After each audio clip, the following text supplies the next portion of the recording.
رب اشرح لي صدري ويسر لي أمري واحلل عقدة من لساني يفقهوا قولي. Last 10 days we have been going over a concept of the Quran, a style of the Quran regarding repetition in the Quran, at-takrar fil Quran. Stories of the prophets repeat, stories of the messengers repeat, verses repeat, entire verses take up a whole theme of the specific surahs, Surah Rahman, Surah Mursalat, Surah Qamar. Verses are repeating. We have spoken about rhetorical questions that Allah subhanahu wa ta'ala repeats in the Quran. Yesterday we introduced that Jannah and Jahannam is repeated throughout the Quran. So all of these topics that we have covered to lead up to today, and that is also what is frequently repeated in the Quran, and that is about taqwa. Taqwa is repeated hundreds of times in the Quran, encouraging the human being, Bani Adam, to increase ourselves, our being, to increase taqwa in our lives. The different khutbahs that we hear, Jum'ah, khutbah, Eid, khutbah, the khutbah of nikah,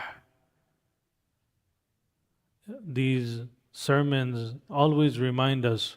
For example, the Imams are always reciting, Ya ayyuhan nasu attaqu rabbakum alladhi khalaqakum min nafsin wahida. Another verse of these khutbahs are Ya ayyuhalladhina amanu attaqullah haqqa tuqati wa la tamutunna illa wa antum muslimun. Another verse of these khutbahs that we have been hearing throughout our lives, Ya ayyuhalladhina amanu attaqullah wa qulu qawlan sadida. And the very famous verse that we hear annually before Ramadan, in Ramadan, after Ramadan, Ya ayyuhalladhina amanu kutiba alaykumus siyam kama kutiba ala alladhina min qablikum la'allakum tattaqun. So again, taqwa is repeated in the Quran. Allah subhanahu wa ta'ala encourages you and I to build this in our lives. The system of taqwa is just not a word. We usually tend to translate taqwa as fear of Allah subhanahu wa ta'ala, or being conscious of Allah subhanahu wa ta'ala. But taqwa is just not a feeling that we have, but it's a state of awareness. Taqwa is a state of awareness that how you and I behave when no one is watching except Allah subhanahu wa ta'ala. Taqwa is a state of awareness in regards to how you and I behave when we know that no one else is watching except Allah subhanahu wa ta'ala. Basically, at the end of the day, taqwa is who you and I are. That is why taqwa is repeated in the Quran, and it is repeated in different forms, in different contexts, in different tones. Taqwa is just not a single topic, but you can think of taqwa as an operating system of a believer. So the Quran is not only teaching us Islam, but it is also verse by verse, surah by surah, Allah subhanahu wa ta'ala is allowing for you and I to install taqwa in our lives. For example, some of the verses that we have just recited, Allah subhanahu wa ta'ala says, Ya ayyuhalladhina amanu attaqullah wa qulu qawlan sadida. The translation here is that, O you who believe, Ya ayyuhalladhina amanu ittaqullah. Have taqwa of Allah subhanahu wa ta'ala and speak words that are straight. So here we can appreciate this verse that Allah subhanahu wa ta'ala didn't say, speak correctly. Allah subhanahu wa ta'ala didn't say in the verse that speak correctly, but rather Allah subhanahu wa ta'ala said, have taqwa. By having taqwa, your speech and my speech will automatically fall in line, and our speech will correct itself.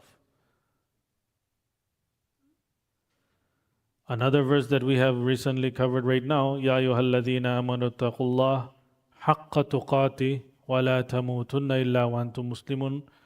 O believers, have taqwa of Allah subhanahu wa ta'ala. If you and I have taqwa of Allah subhanahu wa ta'ala, we will not experience death except that we are ready to submit to every single command that Allah subhanahu wa ta'ala has placed on our shoulders. وَلَا تَمُوتُنَّ إِلَّا وَأَنْتُمْ مُسْلِمُونَ. Another verse, Allah subhanahu wa ta'ala reminds us, وَمَنْ يَتَّقِ اللَّهِ يَجْعَلْ لَهُ مَخْرَجًا.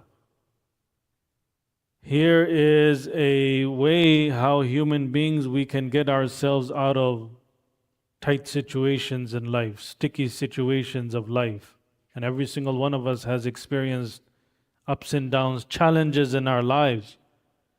Allah subhanahu wa ta'ala didn't command us to memorize life strategies, but rather Allah subhanahu wa ta'ala said that if you and I have taqwa, then solutions will just naturally come from Him subhanahu wa ta'ala.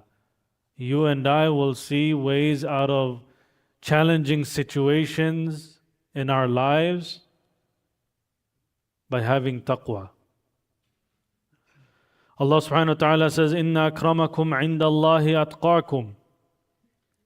That the honoring system, of course, you and I know that there is no caste system in Islam. It doesn't matter about your DNA or your ethnic background or your culture or where you're from or how much money you have in your bank account.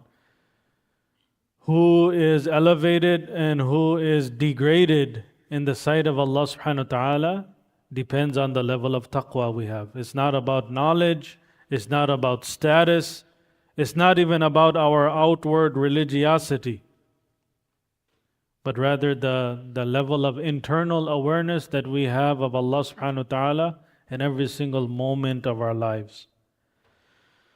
So again, to sort of recap, re-summarize what we have been going over the last 10 days after Salatul Fajr, is that we have studied this series of takrar fil Quran. All of this leads up to today, and that is that inshallah that we're able to build taqwa in our lives. Why does the Quran repeat so frequently about a life that a life hereafter exists? To build taqwa. Why does the Quran ask thousands of questions, rhetorical questions? Is to build taqwa in our lives. Why does Surah Rahman repeat فَبِيَيِّ آلَاءِ رَبِّكُمَا تُكَذِّبَانِ so frequently? Is so that we can make tadabbur and tafakkur and build taqwa in our lives. Taqwa is not learned just in one moment, but taqwa is repeated in our lives. It's constantly refreshed every single second, every single moment, every single month, every single year, in the month of Ramadan as well. It takes constant reminders to build taqwa. And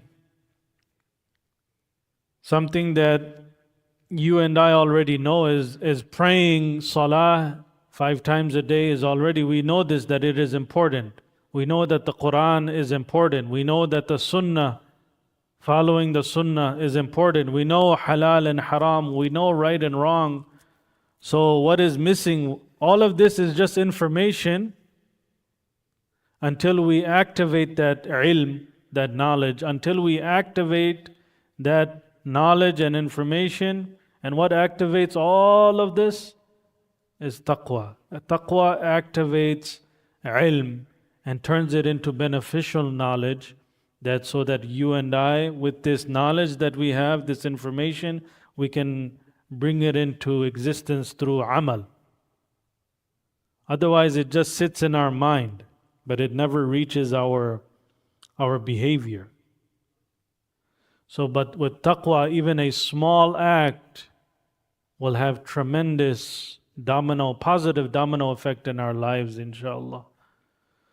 So again, as we all are on the doorsteps of Ramadan departing, we certainly hope that Ramadan has allowed for us to achieve this ultimate achievement, لَعَلَّكُمْ تَتَّقُونَ, so that we may have developed an increase in taqwa this Ramadan. Before Ramadan began, there should be some level of increase, inshallah.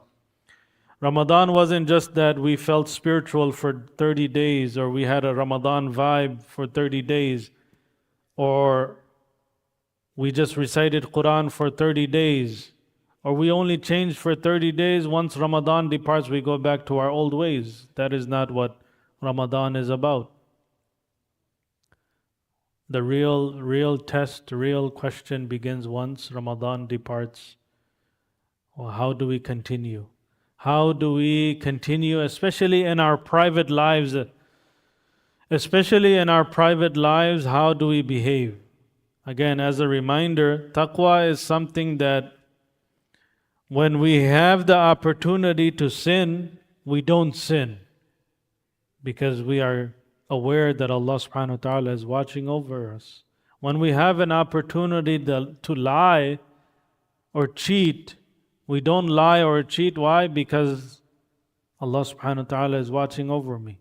When we have an opportunity to look at haram, we lower our gaze because we know that Allah subhanahu wa ta'ala is watching over us.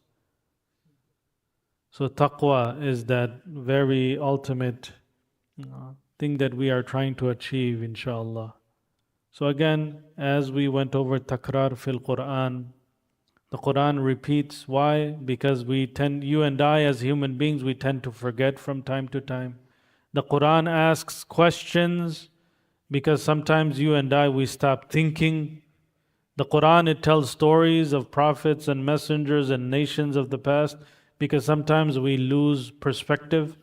The Quran describes the hereafter. Why? Because sometimes you and I, we become distracted with our lives.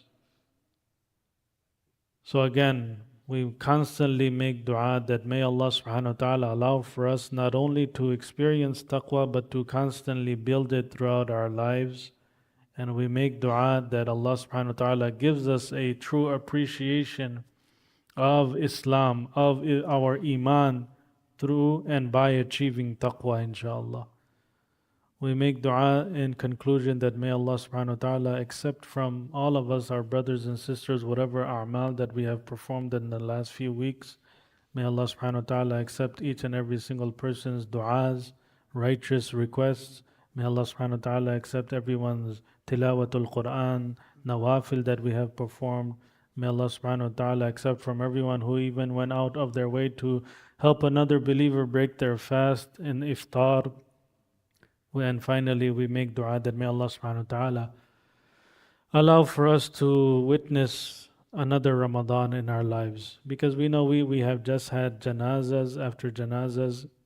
Young individuals are passing away in the recent few days through car accidents, through these things in their lives, and they will never have another chance to witness another Ramadan. That is why we make dua that may Allah subhanahu wa ta'ala allow us to experience Ramadan after Ramadan, and to constantly build ourselves, inshallah, for the better, inshallah.